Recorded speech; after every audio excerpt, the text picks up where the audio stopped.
नमस्कार।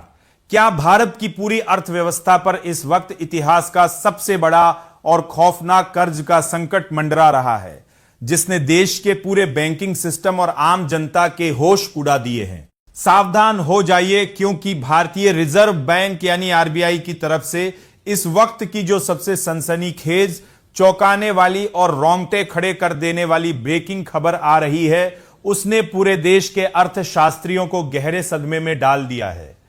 क्या आप यकीन करेंगे कि हमारे देश का कुल विदेशी कर्ज अब बढ़कर पूरे 762.8 अरब अमेरिकी डॉलर यानी करीब 72.15 लाख करोड़ रुपए के एक ऐसे डरावने और रिकॉर्ड स्तर पर पहुंच चुका है, जिसने सरकार की भी चिंताएं बढ़ा दी है। आज के इस बेहद हाई एनर्जी, पावरफुल और दिमाग हिला देने वाले विशेष बुलेटिन में हम आरबीआई की इस नई और शॉकिंग रिपोर्ट का ऐसा लाइव पर्दाफाश करेंगे जो आपके पैरों तले जमीन खिसका देगा। वीडियो को भूलकर भी एक सेकंड के लिए भी मिस मत कीजिएगा, क्योंकि आज हम आपको भारत पर चढ़ते इस विदेशी कर्ज का वो कड़वा सच बताने जा रहे हैं, जो आने वाले दिनों में देश के आर्थिक भविष्य पर बहुत बड़ा असर डाल सकता है। आरबीआई द्वारा सोमवार को जारी किए गए आधिकारिक और बेहद चौंकाने वाले आंकड़ों के मुताबिक मार्च साल 2026 के अंत तक देश का विदेशी कर्ज पिछले एक साल के मुकाबले पूरे 26.3 अरब डॉलर बढ़ चुका है।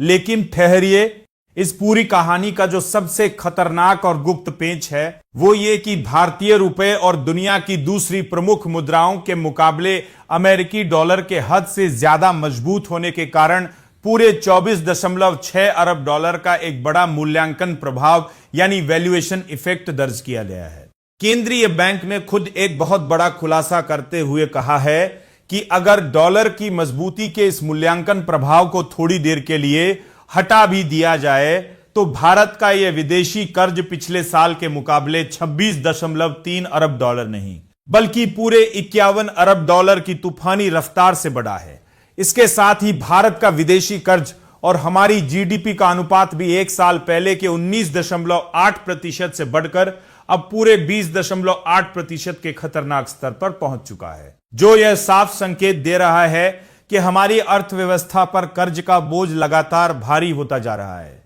आरबीआई की इस पूरी रिपोर्ट का अगर हम बारीकी से पोस्टमार्टम करें तो पता चलता है कि मार्च साल 2026 के अंत में दीर्घकालिक कर्ज यानी लंबी अवधि का लोन 613.5 अरब डॉलर रहा है, जो पिछले साल से 11.6 अरब डॉलर ज्यादा है। लेकिन सबसे ज्यादा चिंता की बात यह है कि कुल विदेशी कर्ज में अल्पकालिक कर्ज यानी एक साल के भीतर चुकाए जाने वाले शॉर्ट टर्म लोन की हिस्सेदारी भी 18.3% से बढ़कर अब पूरे 19.6% हो चुकी है। और हमारे विदेशी मुद्रा भंडार के मुकाबले इस शॉर्ट टर्म लोन का अनुपात भी बढ़कर 21.6% पर पहुंच गया है, जो कि एक बड़ा रेड अलर्ट है। भारत के इस महाकर्ज में सबसे बड़ी हिस्सेदारी अकेले अमेरिकी डॉलर मूल्य वर्ग के लोन की है, जो पूरे 55.5% है, जिसके बाद भारतीय रुपया 29.4%, येन 6.4%,